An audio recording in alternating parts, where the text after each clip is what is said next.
Imagine standing in a room full of people who used to envy you, only to have them laugh in your face 20 years later. You're wearing a suit that is literally falling apart at the seams.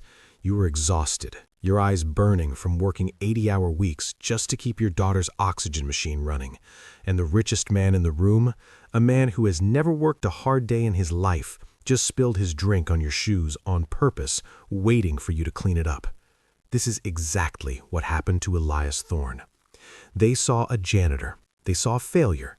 They thought he was there to wipe up their mess because that's all they thought he was good for. But what they didn't know was that the most powerful woman in the city was about to walk through those doors, and she wasn't coming to fire him. If you have ever felt judged, overlooked, or underestimated, you need to hear this story. By the end, you will see exactly what happens when arrogance meets true power. Most people waste years of their lives worrying about what others think of them. They curate their lives for social media, desperate for validation. But today, we are going to show you why the only opinion that matters is your own, and why kindness is the ultimate currency. If you have been struggling to keep your head up while the world tries to push you down, this is exactly for you. Welcome to True Black Tales. Let's get into the story. The night was unseasonably cold for October, but inside the Gilded Lily Hotel, the air was warm and heavy. The heavy mahogany doors of the ballroom swung open, releasing a gust of air that smelled of expensive beeswax, old money, and perfume that cost more than a mortgage payment. Elias Thorne stepped inside, and immediately the atmosphere hit him like a physical wall. He felt the familiar, prickling itch and not belonging. It was a sensation he hadn't felt in a long time, not since he was a scholarship kid trying to navigate the hallways of Westbridge, high in secondhand sneakers. He adjusted his collar, pulling at the fabric, but it didn't help. The suit he was wearing was charcoal gray, a classic cut that had once been stylish, but that was 10 years ago. Now the fabric at the elbows was dangerously thin, shiny from wear. The jacket hung loosely around his shoulders, a stark reminder of how much he had changed physically. In the last 4 years, stress and skipped meals had carved 20 pounds off his frame. To anyone glancing his way, Elias looked like a shadow of a man. His face was lined with exhaustion, his eyes carried dark circles that no amount of sleep could erase, and his posture was defensive, as if the world was expecting to strike him. He kept his head down, moving quietly toward the far end of the bar, trying to blend into the velvet curtains. He didn't want to be seen. He didn't want to be recognized. He ordered a club soda with a twist of lime. The bartender, a young man with a slick haircut, gave Elias's frayed suit a quick, dismissive once-over before sliding the glass across the marble counter without a word. Elias took a sip. It was the cheapest thing on the menu, and frankly, he couldn't afford the $60 taxi ride home if he had anything stronger. He did the math in his head instantly, subtracting the cost of the drink from his weekly grocery budget. This was his reality. Every penny had a purpose. Every dollar was already spent before it hit his account. Plus, he needed to be alert. His phone was in his right pocket, the volume turned all the way up, vibrating against his leg. He checked it every 3 minutes, just in case the nurse called, just in case the machine malfunctioned, just in case Sophie needed him. Well, well, if it isn't Elias Thorne. The voice cut through the ambient jazz music like a serrated knife. It was loud, booming, and dripping with a sickening kind of sweetness that didn't reach the eyes. Elias stiffened. His hand tightened around the cold glass of soda water. He didn't need to turn around to know who it was. The hairs on the back of his neck stood up. It was a voice he hadn't heard in 2 decades, yet it still carried the same weight of entitlement. It was Bradley Pierce. In high school, Bradley had been the king of the hallway. He was the guy who inherited wealth rather than earning it. He was the type of person who thought rules were suggestions for other, poorer people. He drove a sports car his daddy bought him and laughed at kids who took the bus. Now, 20 years later, not much had changed. Elias turned around slowly, forcing a polite smile onto his face. Bradley stood there, surrounded by a small orbit of sycophants. He was wearing a bespoke navy suit that fit him like a second skin, likely tailored in Italy. A heavy gold watch glinted under the chandelier lights, blindingly bright. He held a glass of aged scotch like it was a scepter, his posture reeking of arrogance. "Hello, Bradley," said Elias evenly. He kept his voice calm. He wasn't here to fight. He was only here because he made a promise to his daughter. Bradley scanned Elias from town to toe. It was a slow, deliberate inspection. His eyes lingered on the frayed hem of Elias's jacket, then moved down to his scuffed leather shoes that Elias had polished twice that morning to hide the cracks in the leather. A smirk curled the corner of Bradley's lip. It was the look of a predator who had just spotted injured prey. "We haven't heard a peep from you in years, Elias," Bradley said, his voice loud enough to attract the attention of the people nearby. Heads began to turn. "I checked the alumni newsletter last month. Nothing. No updates, no humble brags." Bradley took a step closer, smelling of expensive cologne and alcohol. "What are you doing with yourself? Finally built that skyscraper you were always sketching in math class? I remember you always had your nose in a sketchbook, acting like you were the next Frank Lloyd Wright." A small circle of former classmates began to form around them. They were holding wine glasses and small plates of hors d'oeuvres, looking for entertainment. They weren't necessarily bad people, mostly just bored and curious. But human nature is a funny thing. Sometimes people like to see the smart kid, the valedictorian, fail, just to make themselves feel better about their own average lives.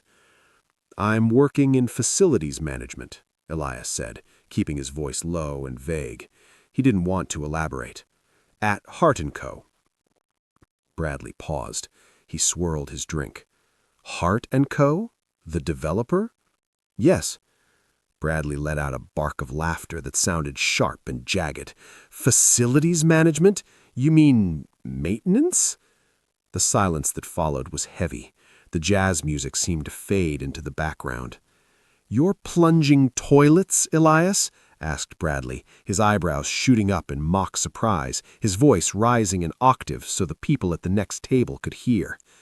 The heat rose in Elias's cheeks. It wasn't shame for the work. Honest work kept his daughter alive, and he would scrub floors with a toothbrush if it meant Sophie got her medicine. But the humiliation of being dissected for sport in front of his peers was agonizing. He felt small. He felt like he was 18 again, being shoved into a locker, powerless against the weight of Bradley's money. "I manage the building's operations, Bradley," Elias said, tightening his grip on his soda water until his knuckles turned white. "It's a steady job. It pays the bills." "Steady," mocked Bradley, stepping even closer, invading Elias's personal space. "We all thought you were the genius, the scholarship kid who was going to leave us all behind. And here you are, pushing a mop while the rest of us actually run this city." This is a moment a lot of us know too well. That feeling when someone tries to summarize your entire existence based on one visible detail, completely ignoring the mountains you've had to climb just to remain standing. If you are rooting for Elias right now, and if you hate this kind of bullying, please hit that like button. Let's show Elias he isn't alone in this room. What Bradley didn't know, what none of them knew, was what Elias's morning had looked like. They saw a suit that didn't fit. They didn't see the man inside it. Just 6 hours ago, Elias had been standing in his small 2-bedroom apartment on the south side of the city. The walls were thin, and the carpet was old, but the place was spotless. The only sound in the house was the rhythmic whoosh, click, of a heavy-duty oxygen concentrator in the next room. Elias had been in the kitchen, sorting through a stack of mail that was terrifyingly high. He wasn't sorting invitations or holiday cards. Every single envelope had a red stamp on it: past due, final notice, urgent, collections. He wasn't fighting a gambling debt. He wasn't fighting a spending problem. He was fighting a war against his daughter's own body. Sophie, his 10-year-old girl, had a rare genetic autoimmune disorder. It was a cruel disease. It wasn't cancer, so there were no fundraisers or famous colored ribbons. It was a silent thief that attacked her lungs, making every breath a battle. The medication she needed to stabilize her immune system cost $3,000 a month, even with insurance. The insurance had caps. The specialists demanded payments up front. 5 years ago, Elias had been on track to become a partner at a prestigious architectural firm. He had been the rising star. He had designs in architectural magazines. He had a future that looked like gold. But when Sophie got sick, the reality of the situation hit him like a freight train. The high-pressure 80-hour weeks at the architecture firm became impossible. He couldn't fly to Dubai for a client meeting when his daughter was being rushed to the ICU. He couldn't stay late for a gala when Sophie needed her nebulizer treatments every 4 hours. His boss had given him an ultimatum: the job or the distractions. So, Elias made a choice. It was the hardest and easiest choice of his life. He walked into his boss's office and resigned. "You're throwing your life away, Elias," his boss had said, shaking his head. "You're a genius. You're going to throw it all away to be a caretaker?" "I'm not throwing my life away," Elias had replied, his voice steady. "I'm choosing the life that matters." He took a job as the head custodian and facilities manager at Hard & Co., a massive real estate firm. Why? Not because he lacked ambition, but because it offered the one thing money couldn't buy: a flexible shift schedule. It allowed him to work early mornings and late nights so he could be home every single day at 3 p.m. when Sophie got out of her special schooling program. He traded his prestige for her survival. He traded his ego for her breath. That morning, Sophie had walked into the kitchen dragging her long, clear, portable oxygen tubing behind her. She looked frail, her skin pale and almost translucent, but her eyes were sharp and bright, just like her mother's. "You should go, Dad," she had rasped, her voice small but commanding. Elias had sighed, rubbing his temples where a headache had been living for 3 years. "I don't have anything to wear, Soph, and I don't have the energy to explain my life to people I haven't seen in 2 decades. They'll just ask questions I don't want to answer." "Mom would have wanted you to go," Sophie whispered. That was the sentence that broke him. It was her trump card. Elias's wife, Elena, had passed away from a sudden aneurysm 4 years prior. There was no warning, no long battle to prepare for. One minute she was laughing at a joke in the kitchen, and the next she was gone. Elena had been the social one, the light of every party, the one who pulled Elias out of his shell. Without her, Elias had faded into the shadows of his own life, focusing only on survival. He worked, he cared for Sophie, and he slept. That was it. He had forgotten how to be Elias Thorne, the person. He was only Elias Thorne, the father. "Okay," Elias had said, blinking back tears as he kissed Sophie on the forehead. "I'll go for an hour, just to say I did. But I'm bringing you back that fancy chocolate ice cream you like." "Deal," she smiled, adjusting her nasal cannula. That was the man standing in the ballroom now. A father who had sacrificed everything for love. A man who was tired in a way Bradley Pierce could never understand. Bradley saw a janitor. The universe saw a hero. Back in the ballroom, the tension was getting thicker. The circle around them had tightened. People were whispering behind their hands. Bradley wasn't done. He was enjoying the audience. He liked the feeling of power, of punching down. "You know, Elias," Bradley said, swirling the amber liquid in his glass, watching the ice cubes dance, "it's actually sad. I remember you talking about legacy in our senior yearbook, about building things that last. And now look at you. You're invisible." Bradley gestured widely with his glass to emphasize his point. Whether it was an accident caused by his own intoxication or an act of pure, calculated malice, the glass tilted too far. Splash. The sticky brown scotch launched out of the glass. It landed squarely on Elias's scuffed shoes and splattered up onto the hem of his trousers. The dark liquid soaked into the expensive hotel carpet, creating a large, ugly stain between them. "Whoops," sneered Bradley. He didn't look sorry. He didn't jump to grab a napkin. He just stood there, looking down at the mess, then back up at Elias with a cold, challenging stare. "Look at that mess," Bradley said, his voice dripping with disdain. "But hey, you're the expert, right? Why don't you handle that? It's what you do, isn't it?" The room went deadly silent. The chatter died down instantly. Even the bartender stopped wiping a glass to watch. They were waiting. They were waiting to see if Elias would snap. They were waiting to see if the tough guy from the south side would throw a punch. They wanted drama. But Elias didn't fight. He couldn't fight. His mind raced. If he punched Bradley, security would be called. He might get arrested.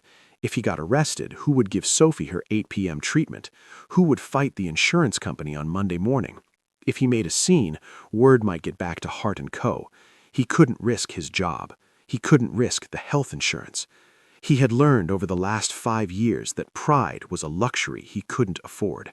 Pride didn't pay for oxygen tanks. Pride didn't pay for specialists. His instincts, honed by years of keeping things clean and safe for others, kicked in. He felt the crushing weight of the hierarchy in the room. Slowly, painfully, Elias bent down. A collective gasp rippled through the circle. One woman covered her mouth with her hand. They were watching a man break. They were watching the former valedictorian kneel at the feet of the class bully to wipe up a drink that was spilled on purpose. That image, Elias on one knee reaching for a cocktail napkin, is searing. It makes your blood boil, doesn't it? It's the ultimate injustice. Have you ever been forced to swallow your pride just to survive? Have you ever had to let someone win just because you had too much to lose? Tell us in the comments below. Elias reached for a cocktail napkin from the nearest low table. His hand trembled slightly, not from fear, but from a rage he was burying so deep it burned his stomach lining. He wiped at the shoe. He dabbed at the carpet. "That's it," Bradley chuckled, looking around at his friends for approval. "Good man, make it shine." "Excuse me?" The voice cut through the tension like a diamond cutter through glass. It wasn't a shout. It wasn't a scream. It was a cool, composed, feminine voice that carried an air of absolute authority. It was the kind of voice that stopped boardrooms and paused conversations. The crowd parted instantly, shuffling aside like the Red Sea. Walking toward them was a woman who radiated power. She wore a cream-colored pantsuit that looked like it was sculpted from silk, perfectly tailored to her tall frame. Her dark hair was pulled back in a severe, elegant bun, highlighting her sharp cheekbones. She walked with a stride that said she owned the floor she walked on.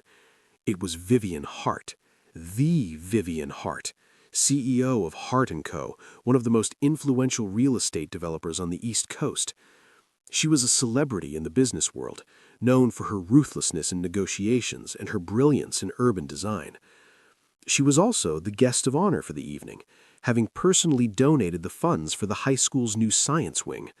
Bradley's face transformed instantly. The sneer vanished, replaced by a sycophantic, eager grin. He looked like a puppy trying to impress a master. He adjusted his tie, puffing out his chest. "Excuse me." "Miss Hart," Bradley exclaimed, his voice rising in excitement. "What an honor! I didn't know you had arrived yet. I'm Bradley Pierce. I own Pierce Logistics. We've been trying to get a meeting with your procurement division for months. I actually sent an email to your assistant just last week." Vivian didn't even look at him. She didn't acknowledge his voice. She didn't acknowledge his outstretched hand. She didn't even acknowledge his existence. Her eyes were laser-focused on one thing: Elias Thorne. Elias was straightening up from the floor, clutching a wet, scotch-soaked napkin. His face was burning with shame. He looked like a deer caught in headlights, terrified that his boss was seeing him in this degraded state. Vivian walked right past Bradley, brushing by him as if he were a potted plant. She stopped directly in front of Elias. The silence in the room was deafening. You could hear a pin drop. Everyone waited. Was she going to scold the maintenance man for causing a scene? Was she going to have him removed for bothering the guests? Instead, Vivian's icy expression melted. Her face softened into something incredibly intimate and warm. Her eyes, usually hard as flint, filled with concern. She reached out with a manicured hand and gently brushed a piece of lint from Elias's lapel. "Honey," she said. The word hung in the air. "Honey," she repeated, her voice warm and loud enough for everyone to hear. I told you that you didn't have to come to this if you were too tired. Wait, did she just say honey? The word ricocheted around the room. The guests exchanged bewildered glances. Bradley Pierce looked as if he had been slapped in the face with a wet fish. Honey? Bradley squeaked, his voice cracking. He looked from Vivian to Elias and back again, his brain trying to compute the impossible data. I'm sorry, Miss Hart. I think there's a misunderstanding. This is Elias. He said he works in your facilities department. I thought he was, the help. Vivian turned slowly to face Bradley. The warmth she had shown Elias evaporated instantly. Her eyes were cold steel again. She looked at Bradley with an expression of utter boredom mixed with disgust. "Is there a problem, Mr. Pierce?" she asked. No problem," Bradley stammered, sweating now. I didn't know you knew him." Knew him? Vivian let out a dry, humorless chuckle. She slipped her hand through Elias's arm, leaning her head against his shoulder, in a gesture of undeniable possession and affection. "Elias," she said, addressing the room, "is the reason Hart & Co. is still standing. When I took over the company after my father passed, the infrastructure was failing. Our internal grids were a mess. It was Elias who stepped away from a brilliant architectural career to manage our entire operations system." She tightened her grip on Elias's arm, feeling his muscles tense. She rubbed his bicep with her thumb, calming him. "He manages the facilities because he chooses to," she continued, her voice sharpening like a blade. "He works a specific schedule, starting at 4 a.m. and leaving at 2 p.m. so he can care for his sick daughter. He turned down a partnership at a major firm because he prioritized being a father over being a VP. She looked up at Elias, her eyes shining with pride. "He is the smartest man I know. He is the strongest father I have ever met, and I am incredibly lucky that he agreed to marry me 3 years ago." The revelation hit the group like a physical blow. Married. The janitor wasn't just an employee. He was the husband of the most powerful woman in the city. He was the co-owner of the empire Bradley Pierce was desperate to work with. "He refuses to use my money," Vivian added, her voice softening again as she looked at her husband. "He refuses to let me pay his daughter's medical bills because he is stubborn and proud and wants to provide for her himself. He carries the weight of the world on his shoulders without complaining. But tonight, seeing how you people treat him, seeing how you judge a book by a cover you can't even afford," she trailed off, shaking her head. "I think it's time everyone knew exactly who he is." Elias looked down at Vivian. They had kept their marriage quiet at work to avoid accusations of nepotism, and because Elias hated the spotlight. He wanted to be judged on his work, not his wife. He wanted to feel like he was earning his keep. But in this moment, looking at her fierce defense of him, seeing her stand between him and the bullies like a shield, he felt a surge of love that nearly brought him to his knees. "You didn't have to do that," Elias whispered to her, his voice thick with emotion. "Yes, I did. I wasn't going to watch him treat you like that." Vivian turned her attention back to Bradley. He looked as though he wanted to dissolve into the carpet he had just soiled. He was pale, shaking, and holding his empty glass like a lifeline. "Mr. Pierce," Vivian said coolly, "I believe you mentioned something about a meeting with my procurement division?" Bradley's eyes lit up with a flicker of hope. He thought he could still salvage this. He thought business was business. Yes, ma'am," Bradley said, nodding vigorously. "We have the best logistics fleet in the state. I promise you we could cut your shipping costs by 10%. I have the proposal in my car." "Consider it canceled," Vivian interrupted. Bradley froze. "What?" "Consider the meeting canceled, and consider any future contracts with Hart & Co. permanently off the table." But why?" Bradley stammered. "Because of a spill? It was an accident. I can pay for the cleaning." "It wasn't an accident, and we both know that," Vivian said, her voice dropping to a whisper that was somehow louder than a scream. Hart & Co. has a strict policy against working with individuals who lack basic human decency.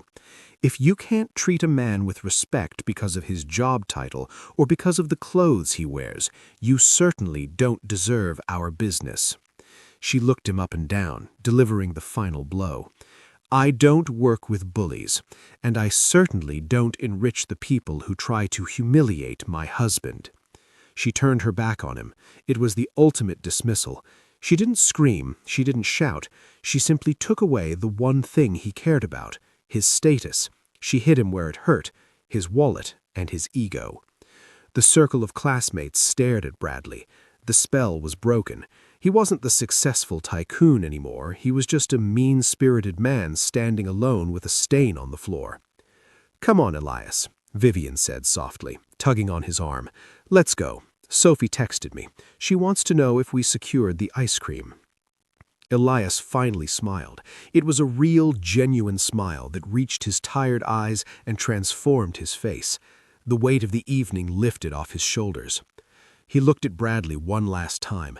He didn't feel anger anymore. He felt pity. "Goodbye, Bradley," Elias said. He didn't shout, he didn't gloat. He simply turned and walked away, his head held high, with his wife, the queen of the city, on his arm. They walked out of the ballroom, the heavy doors closing behind them, shutting out the noise and the judgment. The lobby of the hotel was quiet. The valet saw them coming and immediately ran to retrieve Vivian's car, a sleek black luxury sedan that gleamed under the streetlights. As they stepped into the cool October night, Elias took a deep breath. The air tasted fresh. "You okay?" Vivian asked, squeezing his hand as they waited by the curb. "I am now. Thank you." "Don't thank me," she said fiercely. "You're the best man I know, Elias. I hate that you let them make you feel small."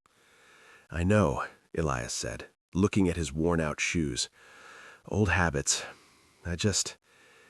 I get so tired, Viv. Sometimes it's easier to just be invisible." "You are not invisible to me," she said, leaning up to kiss his cheek.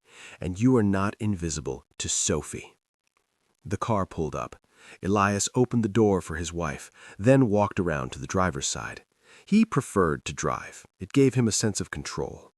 As they navigated the city streets, heading away from the glitz of downtown and toward the quieter neighborhood where they lived, the silence in the car was comfortable. It was the silence of two people who understood each other completely. They stopped at a 24-hour grocery store. Elias ran in, still in his tuxedo jacket, and bought a tub of premium chocolate ice cream. The cashier looked at him funny, a man in a frayed suit buying ice cream at 10 p.m., but Elias didn't care. He walked out with a grin. When they arrived at the apartment, the lights were still on. Elias unlocked the door quietly. The sound of the oxygen machine greeted them. Whoosh, click, whoosh, click. It was the heartbeat of their home. Sophie was sitting up in bed, surrounded by pillows, reading a book. When she saw them, her face lit up. "Did you get it?" she asked, her voice raspy but excited. "Mission accomplished," Elias said, holding up the tub of ice cream like a trophy. He sat on the edge of the bed. Vivian kicked off her expensive heels and sat on the other side. For the next hour, they weren't a janitor and a CEO. They weren't the poor kid and the rich girl. They were just a family. Elias spooned ice cream into a bowl for his daughter. He watched her eat, counting every breath she took, grateful for every single one. He looked at Vivian, who was laughing at something Sophie said, looking entirely out of place in the humble bedroom, yet entirely at home. Elias realized something in that moment.